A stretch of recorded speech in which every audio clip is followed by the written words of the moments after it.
Muchas gracias. Antes que nada, permítanme agradecer la inmerecida presentación de Nadina. Muchísimas gracias. Consejo, les reitero mi agradecimiento por permitirme compartir un rato con mis pares, un tema que en general puedo decir que me apasiona. En aras de tiempo, no voy a decir más cosas.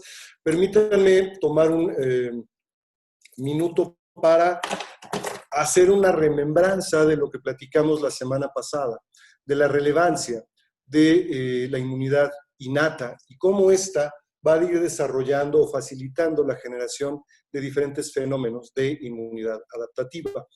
Recordemos que en términos generales, los seres vivos complejos, multicelulares, altamente tisularizados, hemos desarrollado una gran cantidad de nuevos mecanismos que nos han dado ventajas evolutivas. Sin embargo, también estos nuevos mecanismos nos han dejado inermes a la infección por algunos virus y también a la posibilidad de desarrollar procesos neoplásicos.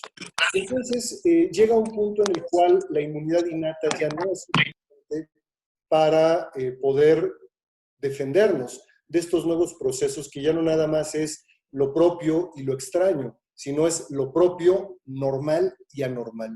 Para esto, entonces, vamos desarrollando en el transcurso de millones de años de evolución, evidentemente, una serie de nuevos mecanismos que van conformando la inmunidad adaptativa.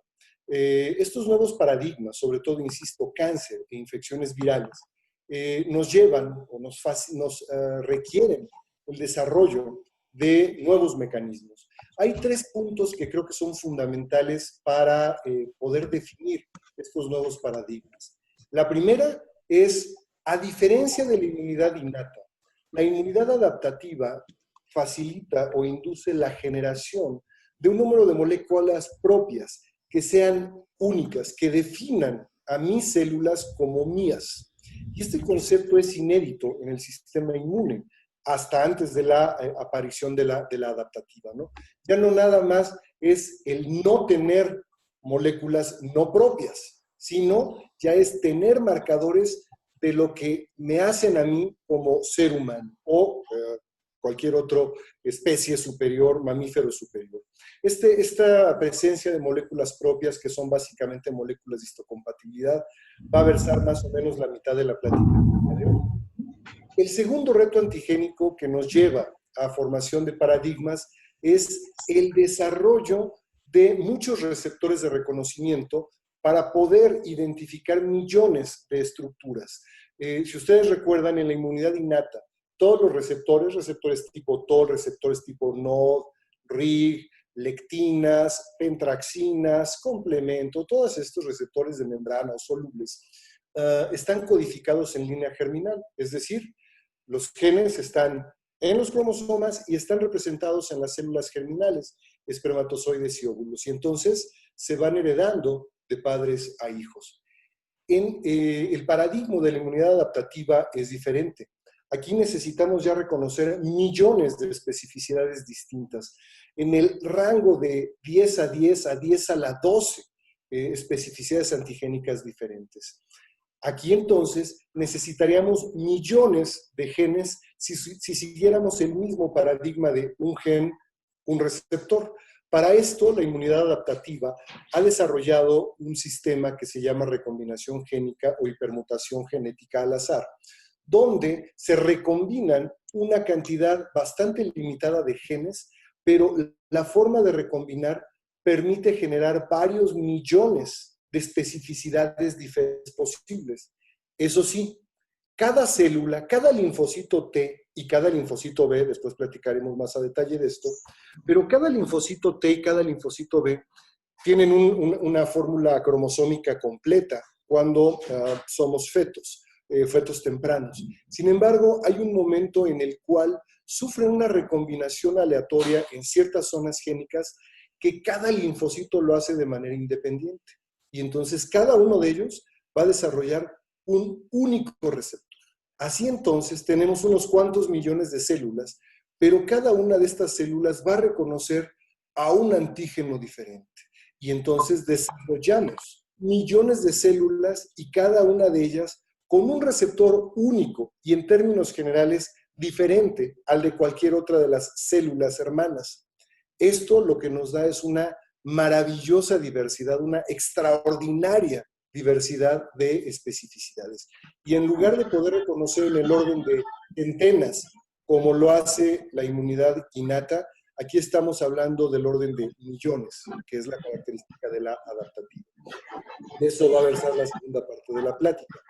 Y el tercer paradigma, que es sumamente importante, es que el sistema inmune va aprendiendo, adaptativo, va aprendiendo de los contactos repetidos ante un mismo antígeno y es capaz de ir modificando de manera gradual las respuestas a ese mismo antígeno. Estas respuestas que van perfeccionando, se van variando, pero se van perfeccionando, van siendo cada vez mejores, van definiendo el concepto que marca toda la diferencia entre inmunidad innata y adaptativa, que es la generación de memoria inmunológica. De esta vamos a platicar el día de mañana. Entonces, ya entrando en tema, después de platicar sobre esto, entendamos que finalmente es sistema inmune. Entonces, todo el sistema inmune se basa en reconocimiento antigénico. Para poder reconocer antígenos en el sistema inmune adaptativo, se requiere de presentación antigénica. A diferencia de la inmunidad innata, donde los antígenos son reconocidos de manera soluble, fácilmente reconocidos, el sistema inmune adaptativo es tan poderoso y requiere tantos candados para poder abrirse, que uno de los primeros es que no se pueden reconocer antígenos solubles, sino cualquier antígeno que vaya a ser reconocido tiene que haber sido capturado, tiene que haber sido procesado y después presentado. Así tenemos dos grandes formas de allegarnos a antígenos. El primero de ellos es el más tradicional, que son diferentes patógenos que pueden estar, o antígenos en general, que pueden estar ingresando a nuestro organismo a través de la piel o de las mucosas. Estos van a elicitar respuestas de inmunidad innata, como lo platicamos la semana pasada. Y parte de esta respuesta va a ser la capacidad de las células dendríticas, sobre todo células dendríticas mieloides o clásicas, de fagocitar a muchos de estos antígenos a través de receptores de reconocimiento de patrones de inmunidad innata, procesarlos y después presentarlos de una manera muy especializada, sea en los ganglios linfáticos, en el sistema linfático, de manera regionalizada, o en vaso. Todo depende. Si los antígenos son vehiculados por linfa, van a presentarse en los ganglios linfáticos. Recuerden que la linfa es una representación de todo el líquido intersticial. Esa es la razón por la cual el sistema linfático está altamente regionalizado y entonces tenemos que todo el líquido intersticial que está en el brazo derecho va a tener su representante de presentación antigénica en los ganglios axilares regionales. Todo lo que suceda desde el punto de vista antigénico y que esté representado en el intersticio, por ejemplo, en cabeza, va a estar presentado y representado en todo el anillo de Waldeyer. Lo mismo lo que suceda, por ejemplo, en piernas, va a estar en ganglios linfáticos inguinales. Es decir, ahí es donde se va a concentrar de manera regionalizada todos los antígenos que pueden estar siendo capturados en el líquido intersticial en un segmento corporal específico. Aquellos antígenos vehiculados por sangre van a ser capturados y presentados en el vaso. Pero también tenemos un sistema diferente. Cuando estos agresores son virus o son procesos neoplásicos, vamos a tener unas cuantas células propias, enfermas, infectadas o neoplásicas. Y entonces ahí vamos a tener que elicitar un tipo de respuesta diferente, donde sea una célula citotóxica que llegue y reconozca, que haga un sistema de escrutinio, célula por célula de nuestro organismo, para identificar, tú estás presentando antígenos normales, no te hago nada. Tú estás presentando un neoantígeno, un antígeno diferente. O sea, aunque eres una célula mía, estás presentando un antígeno diferente. Luego entonces debes de estar enferma, te tengo que eliminar. Estas son, digamos, las dos formas de entender del sistema inmune todos los retos antigénicos. ¿Sale?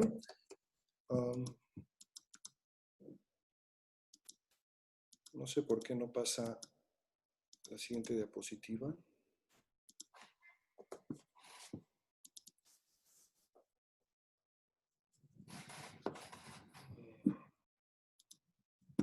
Aquí está ya. Perdón.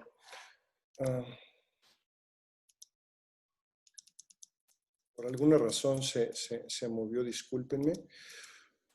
Aquí está. Entonces, como tenemos dos tipos completamente diferentes de retos antigénicos, requerimos dos sistemas distintos de presentación antigénica. Y el sistema principal de presentación antigénica en el cuerpo para inmunidad adaptativa es pues el sistema de moléculas del complejo principal de histocompatibilidad. Tenemos moléculas de clase 1 y moléculas de clase 2. Ahorita vamos a detallar cada una de ellas. Basta en este momento recordar que las moléculas de clase 2 lo que van a estar haciendo es presentando todos aquellos antígenos que fueron engullidos, fagocitados y que van a hacer una representación de todos los antígenos que están en el medio, en el líquido intersticial. Y aquí es donde van a jugar un papel muy importante en la presentación antigénica, células dendríticas, macrófagos y linfocitos B, con especial énfasis en los primeros, células dendríticas mieloides. Las células de respuesta, aquí recuerden, son células que fagocitan y después presentan los antígenos que ellas fagocitaron. Ellas no están enfermas. Entonces, las respuestas que deben elicitar no son citotóxicas, sino son cooperadoras. De ahí que las respuestas sean dadas precisamente hacia linfocitos TCD4, cooperadores. En cambio, las respuestas de clase 1, ahí son todas las células nucleadas de nuestro organismo, de nuestro cuerpo, van a estar presentando antígenos que están generándose en el citosol, en el citoplasma, lo que ellas tienen ahí adentro. No importa si es propio o extraño, es lo que ellas tienen adentro en el citoplasma. Cuando hay una molécula anómala, entonces la respuesta que se debe de disparar es una respuesta citotóxica. De ahí que la presentación antigénica sea específicamente hacia linfocitos TCD8, que van a ser células que van a inducir citotoxicidad cuando haya reconocimiento antigénico. Aquí tenemos una representación de estas moléculas de clase 1 y de clase 2. Voy a ir explicando los diferentes paneles. Les pido que me vayan siguiendo.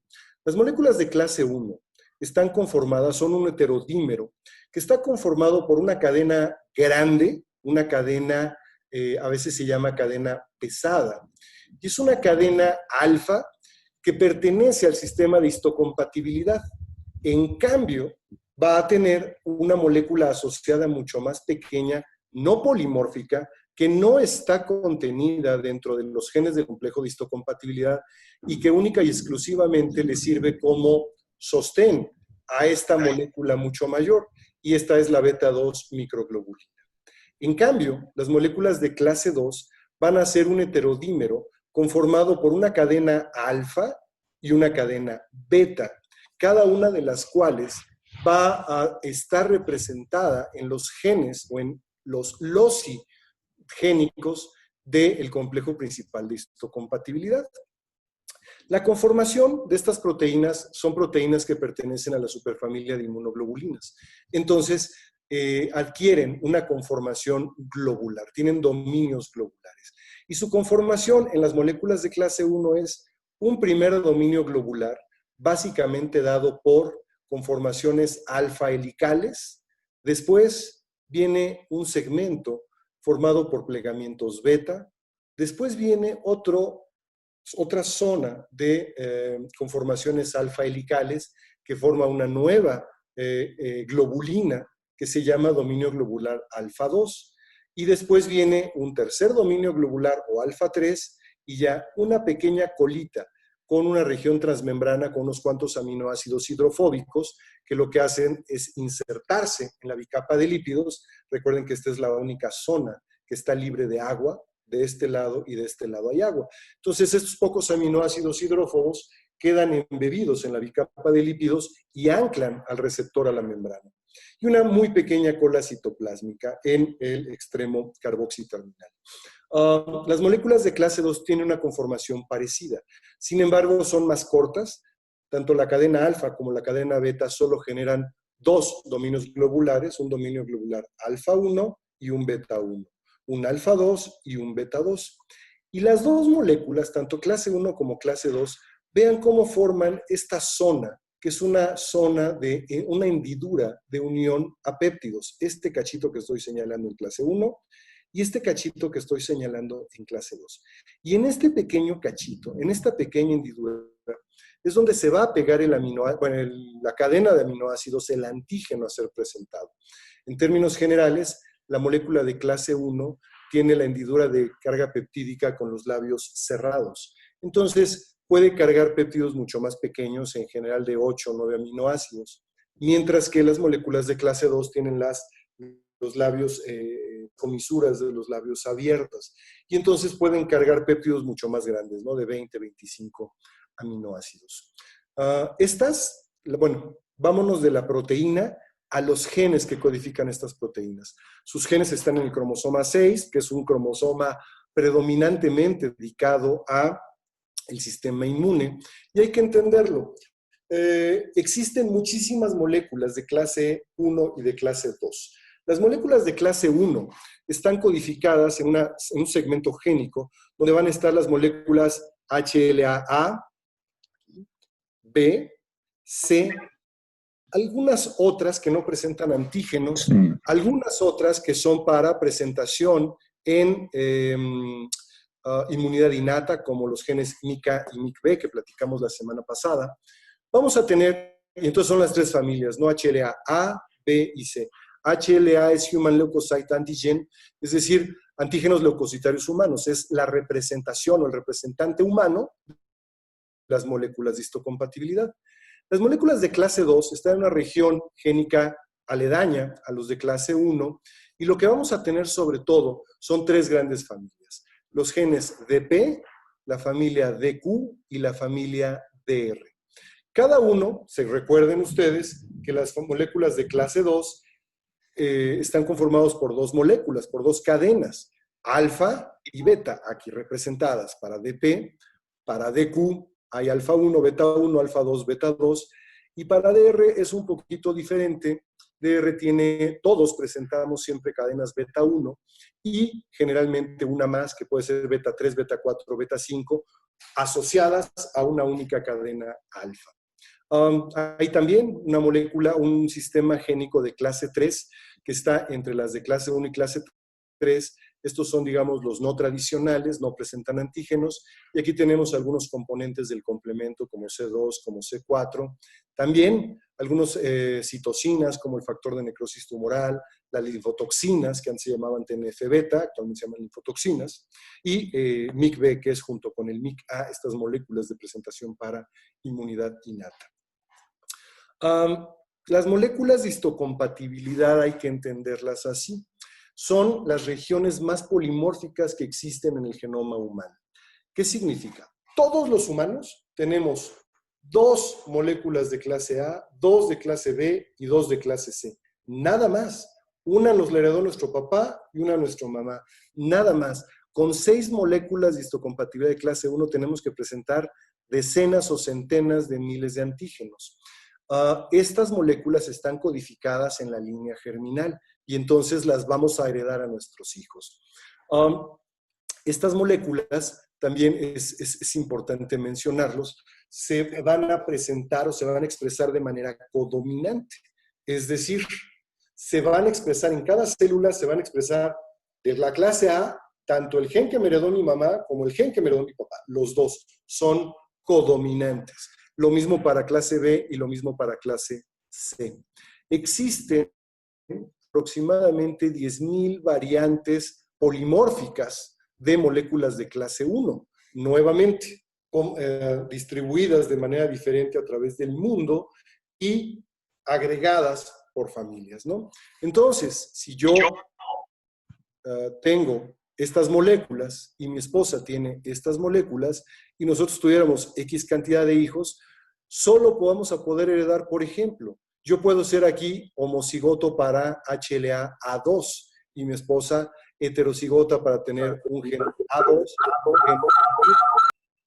Y entonces, todos nuestros hijos lo único que podrían tener son A2 y A3 como combinación. Y así con cada una de ellas. Me voy rápido. Las moléculas de clase 2, DP, DQ y DR son un poquito más complejas. Recuerden, insisto, que ellas tienen cadenas alfa y cadenas beta. Y si bien no se pueden agregar a lo loco, lo que a nivel proteína, lo que sí pueden hacer a nivel génico es recombinarse. Y entonces, si mi papá me dio este DP5 para tener esta cadena beta y esta cadena alfa, y mi mamá me dio esta cadena beta y esta cadena alfa, bueno, esta cadena alfa de DP sí se puede asociar a esta cadena beta de DP, de un cromosoma y del otro cromosoma. Entonces, a pesar de que solo deberíamos de tener 6 como las moléculas de clase 1, como existe mayor recombinación, tenemos un número significativamente mayor de 6. Sin embargo, el total de combinaciones habitualmente no es arriba de 12 o 15 en un individuo en lo particular. Entonces, al final de cuentas, lo que tenemos para presentar antígenos van a ser 6 moléculas de clase 1 y de 6 a 12, 14 de clase 2. Esto es, como con 20 moléculas en total, tenemos que presentar todos los antígenos que existen. Más aún, tenemos un siguiente problema, que es un concepto, déjenme tomarme 2 minutos para abordarlo. Es el concepto de compartimentalización de una célula. Recuerden que todas las células y todas las organelas, o casi todas las organelas, están compuestas de una bicapa de lípidos. Pero la bicapa de lípidos está compuesta por 2 láminas. Una lámina externa que ve hacia el líquido extracelular y una lámina interna que ve hacia el citoplasma. Las 2 láminas tienen características físico-químicas muy diferentes. Y esto es particularmente relevante cuando hablamos de una célula. ¿Por qué? Porque si yo me voy a la membrana celular, que la estoy marcando en este momento, voy a ver cómo tiene una lámina externa y una lámina interna. Esto es muy fácil de entender. Pero hay que recordar, el aparato de Golgi o el retículo endoplásmico también son bicapas de lípidos. Y van a tener una membrana o una lámina interna que ve hacia el citosol y una lámina externa con características físico-químicas de membrana externa que ve hacia la luz del retículo endoplásmico o hacia la luz del aparato de Golgi. De manera paralela o análoga, los endosomas, todos los sistemas endosómicos, sean vesículas endocíticas, por pinocitosis, por fagocitosis, lisosomas, cualquier vesícula va a estar compuesta también de bicapas de lípidos. Pero aquí, nuevamente, es importante. Lo que queda hacia adentro del contenido de la vesícula es la lámina externa. Y lo que queda hacia afuera, es decir, en contacto con el citoplasma, es la lámina interna. Es al revés. Y entonces, este sistema compartimentalizado me permite definir 2 grandes compartimentos cuando estamos hablando a nivel de biología celular. Un compartimento citosólico o citoplásmico, todo lo que ve hacia el citoplasma, y un compartimiento endosómico, que es lo que está dentro de las vesículas, lo que está, obviamente, en el medio extracelular, pero también lo que está en la luz del retículo endoplásmico, lo que está en la luz del aparato de Golgi. Entonces, entendamos cómo tienen que cruzar algunas proteínas del medio citosólico al endosómico, del endosómico al citosólico, para entender todo este manejo. ¿Por qué es importante? Porque el procesamiento de todos los antígenos tiene que llevar una secuencia mecánica de procesamiento. Esto es, las células no piensan, no entienden si este antígeno es propio, es extraño, es extracelular, intracelular. Lo que pueden entender son de sistemas mecanísticos. Así entonces tenemos 2 grandes formas de procesar antígenos. El primero de ellos es el citosólico. Esto es, cualquier proteína que esté contenida en un momento dado en el citosol va a ser procesado de manera mecanística a través de este proceso, que es, ¿qué tipo de proteínas pueden estar en un momento dado en el citosol? Proteínas, por ejemplo, generadas por la propia célula.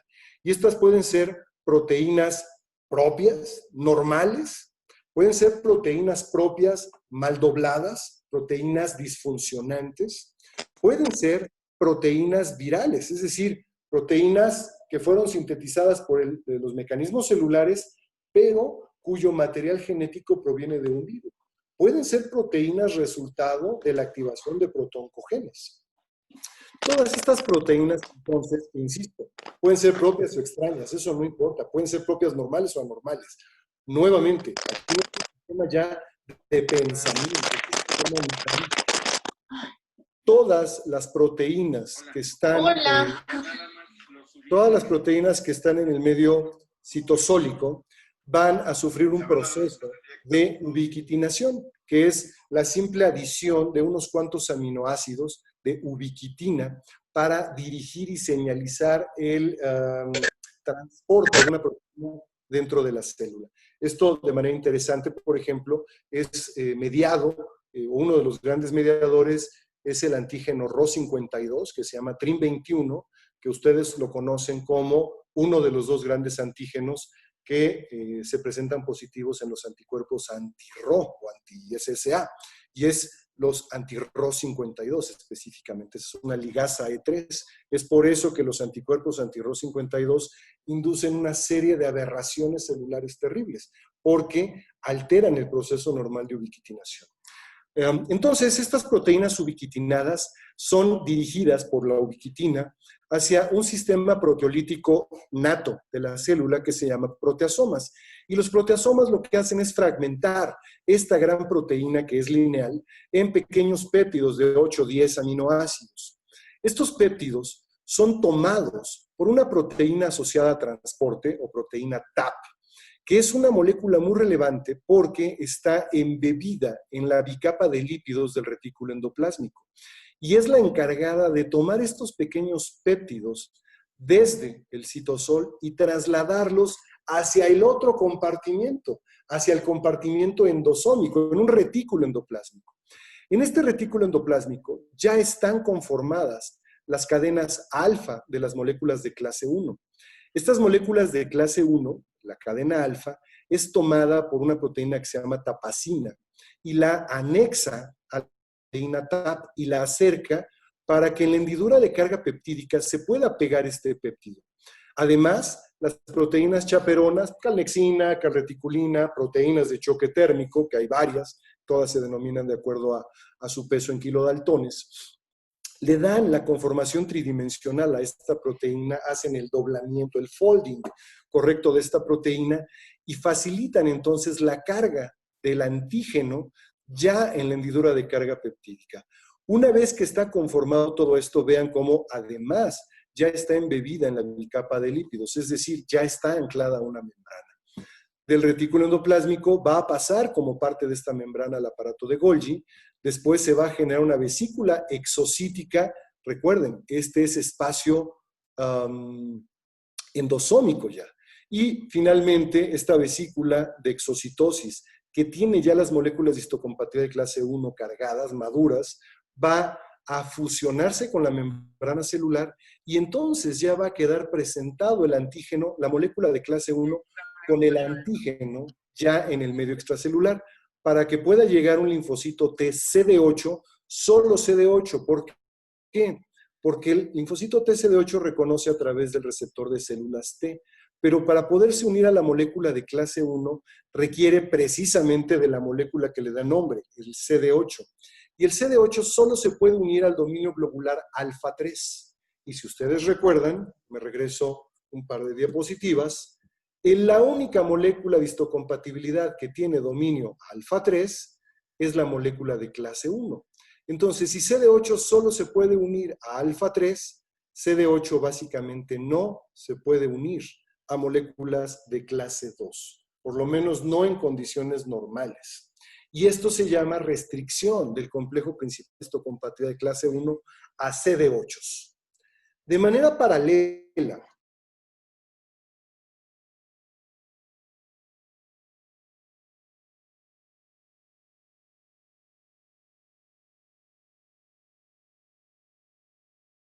Hola, Miguel.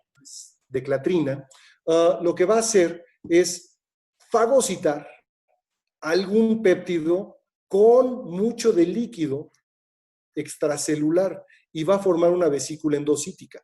Pero recuerden, se forma la vesícula endocítica a partir de membrana celular y respetando lámina externa, lámina interna. Sigan ustedes la lámina externa y la lámina externa es la que queda viendo hacia donde está el antígeno y la lámina interna la que queda viendo hacia el citosol. Esto forma un fagosoma. El fagosoma se fusiona con lisosomas, que ya también habíamos platicado la semana pasada, son estructuras, son vesículas, que su activación a través, por ejemplo, de calcio, recuerden que el líquido extracelular es rico en calcio, y el fagosoma lo que tiene es mucho calcio, tiene zinc, entonces va a inducir la actividad de metaloproteasas, por ejemplo, que es dependiente de zinc. Va a inducir la activación de especies reactivas de oxígeno y de nitrógeno, y va a facilitar entonces el estallido respiratorio. Todo este ambiente altamente lítico va a inducir lisis, muerte de las estructuras que han sido fagocitadas y destrucción lítica de las proteínas. Ahora bien, ya una vez que se formó este fagolisosoma, van a venir también desde el retículo endoplásmico las moléculas de clase 2. Aquí es molécula de clase 2 inmadura con una cadena alfa y una cadena beta. Las proteínas chaperonas van a acoplar cadena alfa y cadena beta para hacer ese heterodímero como una molécula de clase 2 madura. Sin embargo, y a diferencia de lo que sucede en las moléculas de clase 1, rápidamente la hendidura de carga peptídica va a ser ocupada por una cadena invariante, así se llama. Es una cadena no polimórfica que lo que hace es bloquear toda la hendidura de carga peptídica y se ancla junto con la molécula de clase 2. Todo este complejo va a pasar al aparato de Golgi, recuerden que es transmembrana, está anclado a la bicapa de lípidos, va a generarse en una vesícula exocítica y esta vesícula exocítica eventualmente va a ser transportada para fusionarse con el fagolisosoma.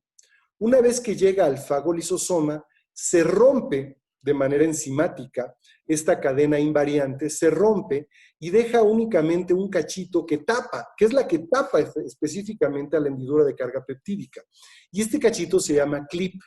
El clip va, ya hasta que está formado, conformado todo el fagolisosoma, va a venir una molécula, también de clase 2, pero que no presenta antígenos, sino su función es ayudar en los procesos de maduración de las moléculas de clase 2, se llama HLA-DM. Y HLA-DM va a escindir de manera proteolítica a CLIP de la molécula de clase 2.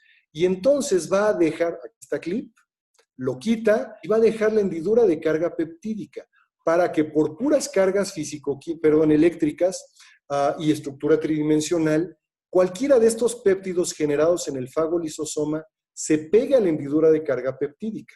Y una vez cargado esto, el fagolisosoma va a migrar hacia la membrana exterior, a la membrana celular, se va a fusionar y entonces va a quedar esta célula sembrada con moléculas de clase 2 presentando antígenos que originalmente fueron fagocitados desde el mismo medio extracelular. Y aquí es donde van a llegar los CD4 y van a reconocer a las moléculas de clase 2 y al antígeno. El CD4 solo se puede unir al dominio globular beta 2 y, si me permiten regresarme, la única molécula de la única molécula de histocompatibilidad que tiene dominio globular beta 2 son las moléculas de clase 2. No confundirlo con la beta 2 microglobulina, que es de clase 1. A esta no se pega CD4. Al dominio globular beta 2 es a donde se pega. Y esto es lo que induce la restricción del complejo principal de histocompatibilidad de clase 2 a únicamente presentar antígenos a linfocitos TCD4 o cooperadores. Ahora, estas hendiduras de carga peptídica sirven para pegar muchos péptidos. Les decía que tenemos 6 moléculas de clase 1 en el mejor de los casos. Si además mi papá y mi mamá no eran primos y no tenían las mismas moléculas de histocompatibilidad, sino puedo tener inclusive menos. Y de 6 a 12, 14 moléculas de clase 2. Y con esas poquitas tenemos que presentar millones de especificidades antigénicas. La estructura, ¿cómo se va a dar el pegado? Aquí ustedes pueden ver en rojo el esquema de una molécula de histocompatibilidad, donde va a tener unas estructuras que se llaman bolsillos o pockets. Y son unas invaginaciones formadas por los mismos aminoácidos que tienen ciertas cargas eléctricas y que unen preferentemente a ciertos aminoácidos. Y entonces, péptidos muy diferentes, pero que tengan un aminoácido X en posición crítica, va a poder unirse, que sean péptidos totalmente diferentes, a la misma molécula de histocompatibilidad. Entonces, una sola molécula de histocompatibilidad puede presentar a cientos y cientos de antígenos diferentes. Claro, una molécula a un único antígeno, pero una molécula igual va a poder presentar a un antígeno distinto.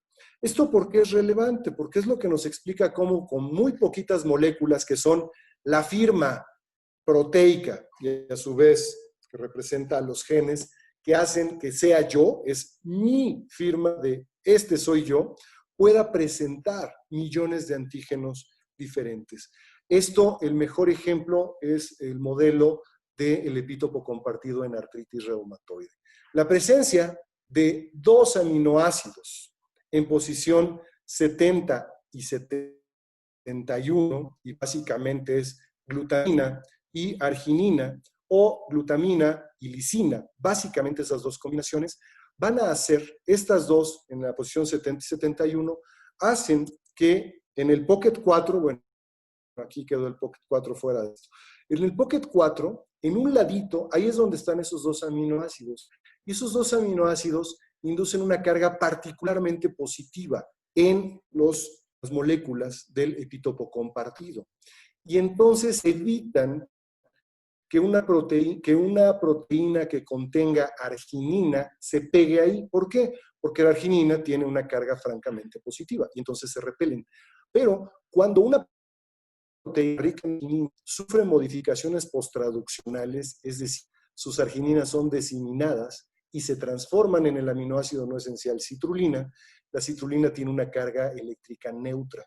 Y entonces, el tener estos 2 aminoácidos que inducen una carga francamente positiva son los que hacen que péptidos ricos en arginina sean rechazados, pero péptidos ricos en citrulina sean pegados y presentados antigénicamente.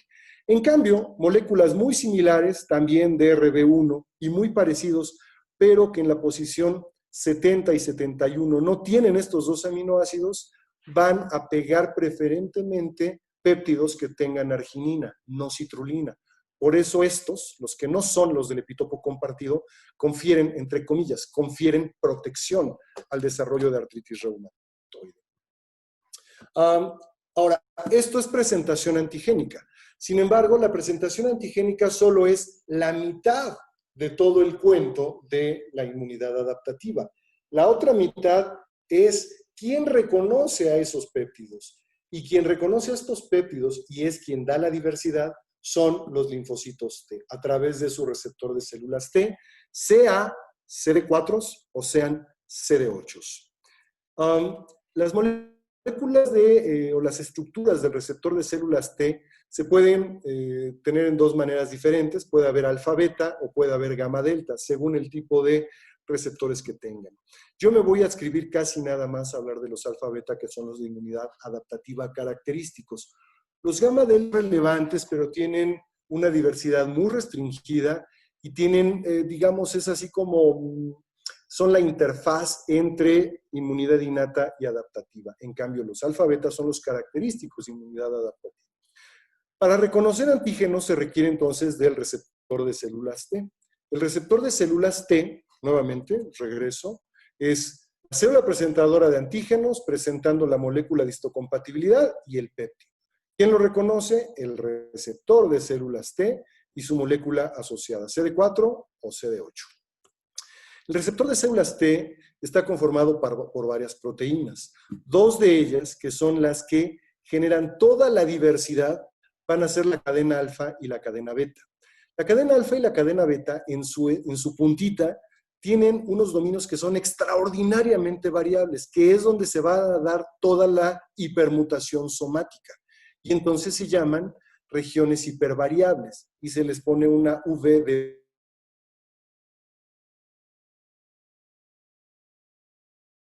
Miguel, que llaman regiones determinantes de calidad.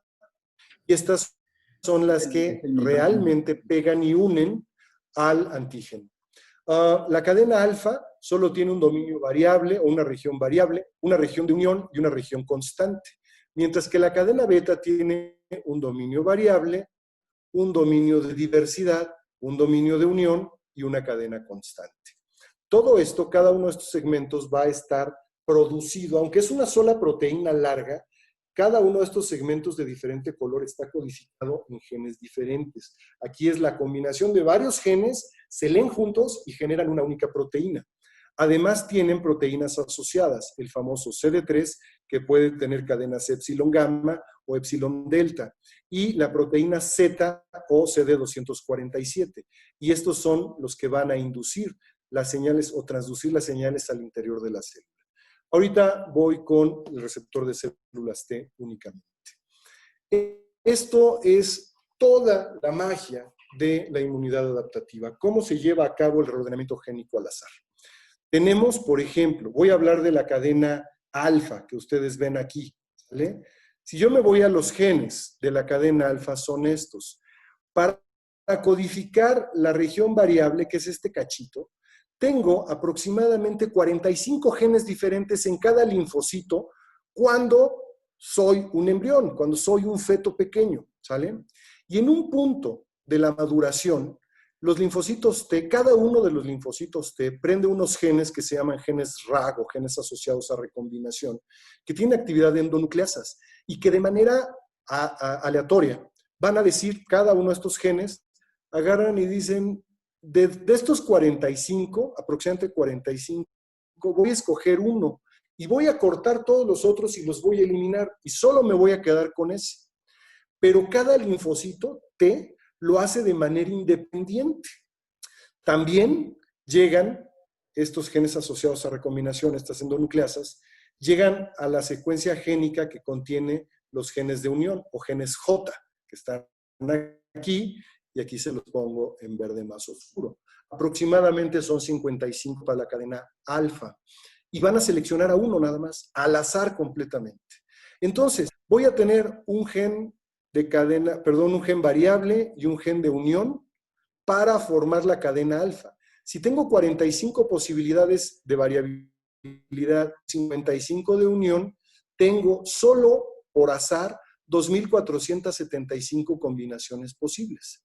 Pero esto apenas me va a dar la cadena alfa. Y recuerden que el receptor de células T es alfa-beta. Si yo me voy a la cadena beta, que es esta, y tiene 3 dominios, un variable, uno de diversidad y uno de unión. Este está representado aquí abajo, sus genes. Tengo aproximadamente 50 genes de variabilidad, tengo solo 2 genes de diversidad y 2 genes de unión. Cada linfocito va a escoger un gen de variabilidad, un gen de diversidad y un gen de unión. Y entonces, 50 por 2 por 12 me da 1.200 recombinaciones posibles. Pero cualquier linfocito puede hacer cualquiera de estas combinaciones y cualquiera de estas recombinaciones. Entonces, la posibilidad total, juntando estos como 160, 170 genes nada más de cadena alfa y beta, me da la posibilidad para, si yo multiplico 2.475 por 1.200, me va a dar aproximadamente 3 millones de combinaciones posibles. Entonces, a partir de 200, poquito menos de 200 genes, voy a poder sacar más o menos 3 millones de combinaciones posibles. Y recuerden, cada linfocito escoge uno y elimina a todos los demás, absolutamente a todos los demás. Y entonces se queda como un único linfocito para un único antígeno. Estos antígenos van a ser muy importantes porque van a definir qué es lo que va a reconocer el linfocito T, insisto, desde etapas fetales tempranas. Y así, cuando lleve a cabo la selección tímica, es decir, en el timo, en etapas fetales tempranas, se presentan solo antígenos que son propios de representación sistémica. Somos fetos, estamos nuevecitos. Lo único que podemos presentar son antígenos propios de representación sistémica. Y entonces, cualquier linfocito, sea CD4 o CD8, de hecho aquí son dobles positivos, expresan tanto CD4 como CD8 y su receptor de células T, que reconozca de manera intensa a nivel tímico, ¿qué va a hacer? Las células dendríticas tímicas van a inducir muerte de esa célula. ¿Por qué? Porque está reconociendo un antígeno propio en moléculas propias. También, cuando el linfocito no reconoce absolutamente nada en el timo, va a inducir a muerte. ¿Por qué? Porque no está reconociendo ni siquiera nuestras propias moléculas de histocompatibilidad. Y los únicos linfocitos que van a salir vivos del timo van a ser aquellos que tengan un reconocimiento muy débil, básicamente a la molécula de histocompatibilidad, porque van a estar reconociendo a mis moléculas, a las que me definen como individuo, pero no van a estar reconociendo al antígeno. Entonces, este reconocimiento débil es el que va a definir que las dobles positivas, sea si reconocen moléculas de clase 2, se hacen CD4. Si reconocen moléculas de clase 1, se hacen CD8. Y son las únicas que van a sobrevivir. Ahora, ¿para qué van a sobrevivir en vida extrauterina? Para reconocer antígenos. ¿Y cómo se lleva a cabo esto? Tengo una célula presentadora de antígenos, tengo el linfocito T, se unen habitualmente en un ganglio linfático. Esta unión se tiene que mantener por tiempos prolongados. Para eso hay moléculas de adhesión, por ejemplo, ICAM1 con LFA1. Por ejemplo, LFA3 o antígeno de función leucocitaria 3 con CD2. Estas moléculas solo dan una adhesión, unión firme para mantener la sinapsis inmune. Y el reconocimiento antigénico se va a dar aquí. Molécula de histocompatibilidad, en este caso, están ejemplificando clase 2, con el antígeno, y cómo el linfocito T, a través de su receptor de células T, cadena alfa y cadena beta, está reconociendo al antígeno y la molécula de histocompatibilidad. Además, está reconociendo el dominio globular beta 2 a través de CD4. Todo esto va a facilitar la primera señal de activación, que es todo este complejo se activa e induce la fosforilación de CD3 y de CD247 o proteínas Z. Y estas moléculas tienen unas cosas que se llaman motivos de activación del inmunoreceptor dependientes de tirosina o ITAMs. Y los ITAMs fosforilados son los que van a iniciar la transducción de señales al interior de la célula. ¿Cuáles son los resultados? No me voy a meter en cuestiones moleculares, es algo rapidísimo. La activación de todo el complejo correceptor, es decir, receptor de células T, CD3, proteína Z y CD4, van a llevar a la fosforilación de los ITAMs. Esta fosforilación va a facilitar que una proteína que se llama LCK, que es componente interno de CD4, active a SAP70. SAP70 activa a la fosfolipasa C-gamma. De aquí ya se empieza a romper el fosfoinositol bifosfato en diacilglicerol e inositol trifosfato. Diacilglicerol más calcio va a inducir la fosforilación de un complejo del factor nuclear kappa B, no kappa beta, es kappa B, porque fue descrito para inducir la activación de las cadenas kappa de los linfocitos B. Entonces es factor nuclear kappa B. Normalmente el factor nuclear kappa B está atrapado en el citosol porque tiene al inhibidor kappa B o IKB, y este es impermeable hacia el núcleo, no puede traslocarse. Pero cuando diacilglicerol con calcio fosforila al inhibidor kappa B, lo escinde del factor nuclear kappa B, y entonces el factor nuclear kappa B libre ya puede traslocarse al núcleo. También el sistema de inositol trifosfato más calcio va a activar el sistema de calcineurina, que ustedes lo conocen, tenemos múltiples inhibidores del sistema de la calcineurina. Y entonces ese va a activar otro factor de transcripción que se llama factor nuclear de linfocitos T activados o NF-AT. Va a haber otro sistema que es el sistema de los protoncogenes, que va a activar a un sistema que se llama AP1. Y los tres grandes factores de transcripción, NF-κB, NF-κT y AP1, van a traslocarse al núcleo y van a inducir transcripción. Esta primera señal da especificidad, pero necesitamos segundas señales que dan el momento inmunológico. Solo lo van a presentar las células presentadoras de antígenos en ciertos momentos, cuando ellas han fagocitado a través de receptores tipo TOL, tipo NOD, bla, bla, bla. Ahí es donde van a presentar todas estas moléculas. Van a presentar las más conocidas, que todos ustedes deben de conocer, son los de la familia B7-1 y B7-2, o CD80 y CD86, que van a tener dos grandes ligandos en los linfocitos T, CD28, que es activador de linfocitos T, o CTLA4, que es inhibidor. El balance de CD28 y CTLA4 es el que define si el linfocito T se va a activar o se va a inhibir. Hay muchos otros sistemas de segundos señales de activación, por ejemplo, los coestimuladores inducibles, por ejemplo, PD1 con PDL1, que estos son los famosos sitios de checkpoint, que ahora los podemos inhibir para facilitar las respuestas contra algunos tumores, ¿no? Sobre todo melanoma, por ejemplo. Una vez que se ha activado todo este sistema de transcripción, va a llegar hasta el núcleo y va a inducir la activación del gen de interleucina 2. El gen de interleucina 2 se va a liberar y en un efecto completa y absolutamente autocrino va a activar solo a la célula que inició su activación, solo al linfocito T que pasó la primera señal y la segunda señal. ¿Cómo lo hace? El gen de interleucina 2 tiene un gen acoplado que es la subunidad alfa del receptor de interleucina 2 o CD25. Todos los linfocitos T tienen solo la subunidad beta del receptor de interleucina 2 y la cadena gamma común que le da estructura y sostén nada más, pero no tienen la subunidad alfa.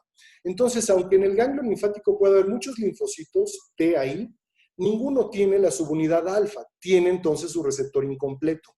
El único que va a expresar la subunidad alfa del receptor de interleucina 2 y va a tener un receptor de IL-2 maduro, va a ser el que produce la interleucina 2. Y entonces, en un efecto netamente autocrino, se va a activar, va a inducir todo el sistema, que ahora está muy de moda, los sistemas de JAK-STAT. En el caso de interleucina 2 o del receptor maduro, utiliza JAK1 y JAK3. Y estos sistemas, junto con STAT5, van a inducir un sistema que también deben de conocer ustedes, que se llama AKT-mTOR. mTOR se llama así por The Mammalian Target of Rapamycin, es decir, el blanco de la rapamicina en humanos. Este va a ser el gran inductor de dos grandes fenómenos: la diferenciación a células efectoras y la proliferación celular monoclonal de los linfocitos T. Así entonces, para concluir, podemos decir que todo el proceso de activación de un linfocito T inicia con la fagocitosis, la presentación de antígenos en moléculas de clase 2, estoy ejemplificando CD8, evidentemente. Un linfocito T CD4 naive, virgen, que va a reconocer de manera específica esto, se va a iniciar su activación con todos estos checkpoints, con todos estos candados que tienen que ir siendo abiertos, y después va a producir interleucina 2 y de manera autocrina va a inducirse a ella misma proliferación celular. Y como todas son células idénticas, va a generar proliferación clonal. Esta proliferación clonal va a seguir un proceso de maduración y diferenciación final y va a generar millones de células efectoras, que pueden ser CD4 o CD8 y unas poquitas de memoria. Y todo esto va a ser el desarrollo de funciones efectoras que vamos a platicar el día de mañana. Con esto concluyo. Les ofrezco una disculpa por la velocidad a la cual me fui, pero verdaderamente es inmenso el tema. Nadina, muchas gracias. Queremos saber si hay alguna pregunta de la audiencia. Tenemos 5 minutitos.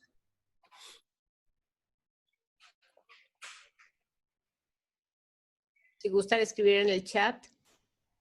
Todos te están felicitando por la excelente plática. Muchísimas gracias.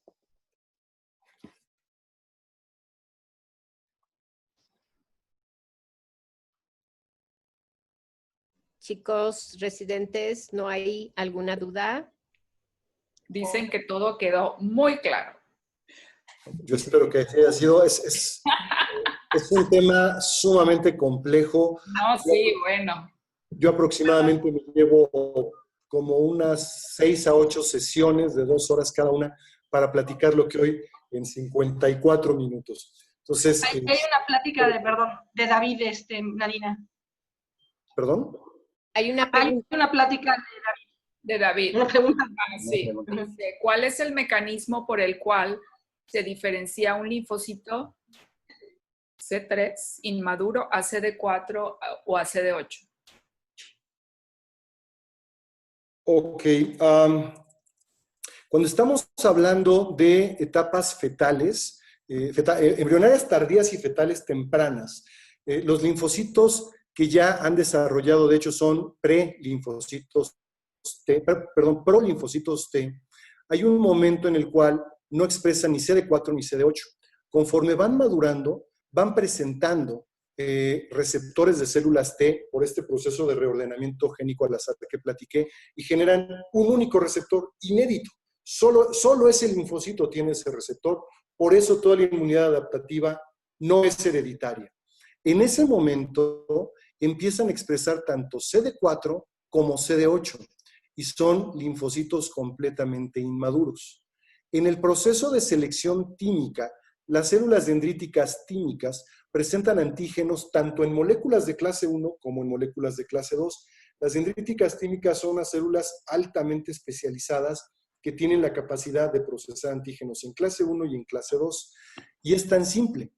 El antígeno que reconozca primero este linfocito, doble positivo, que es tanto CD4 como CD8 positivo, si reconoce en molécula de clase 1, bloquea totalmente la expresión de moléculas CD4 y nunca más las va a presentar. Queda ya comprometido a ser una célula de linaje CD8. En cambio, si el antígeno lo reconoce presentado en una molécula de clase 2, va a quedar comprometido a ser un CD4. Bloquea el gen que codifica para CD8 y nunca más lo va a volver a expresar. Y al momento de que nacemos, ya tenemos el repertorio completo de linfocitos TCD4 y TCD8, completamente maduros, pero totalmente inactivos. Estos son los linfocitos T vírgenes. Entonces, es en este momento cuando se define si es CD4 o CD8. Hay otra pregunta del doctor David Vega. Dice, ¿la hipermutación somática es similar para los HLA-2 y las inmunoglobulinas? Ok. No, a ver, quizá aquí fue una parte que me fui un poquito más rápido. Recordemos, los genes de clase, los genes de las moléculas de histocompatibilidad son los más polimórficos, es decir, son las mismas proteínas, pero con variantes polimórficas, sustitución de uno que otro aminoácido. Es la región más polimórfica que existe en el genoma humano, pero no tiene reordenamiento génico al azar. A diferencia, los genes que codifican para receptores de células T, y mañana vamos a platicar, también para las inmunoglobulinas, esas regiones génicas no son polimórficas. Esas regiones génicas lo que sufren es hipermutación somática o el término que quizás es más correcto, que es reordenamiento génico al azar. Aquí son genes completos. Por ejemplo, estos 45 genes originalmente era un solo gen, que de repente se reduplicó y fueron 2 genes iguales y que cada uno fue mutando. Y después se reduplicaron y se reduplicaron. Y han desarrollado 45, 50, dependiendo del individuo que estudies, genes que provienen de un ancestro común, pero cada uno de ellos es ya bastante diferente. Y estos son los que cada linfocito T, cuando son protés, definen cuál de estos 45 genes se queda con uno y los otros 44 los elimina. De estos 55, escoge a uno y a los otros 54 los elimina y genera una única secuencia, solita. Y esta es la hipermutación somática o reordenamiento génico al azar, que solo lo sufren los genes de los receptores de células T y de las inmunoglobulinas. Lo de las HLAs son regiones polimórficas, no es reordenamiento génico. Bueno, ya nada más tenemos tiempo para una última pregunta que dice, de la doctora Alejandra Ramos, ¿existe alguna mutación genética que pueda alterar la función de FOXP3?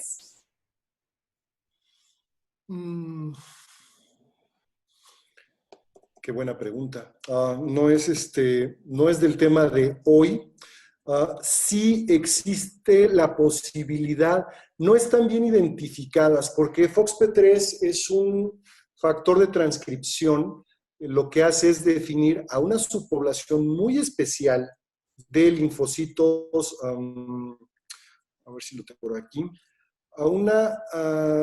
bueno, no los tengo por aquí. Cuando se está haciendo esta selección química, los linfocitos que van a sobrevivir, sobre todo los de esta parte, los CD4, aquellos que tienen la mayor capacidad para reconocer antígenos, histocompatibilidad, expresan o activan el factor de transcripción FOXP3, y esto es lo que define a una subpoblación de linfocitos T reguladores constitutivos.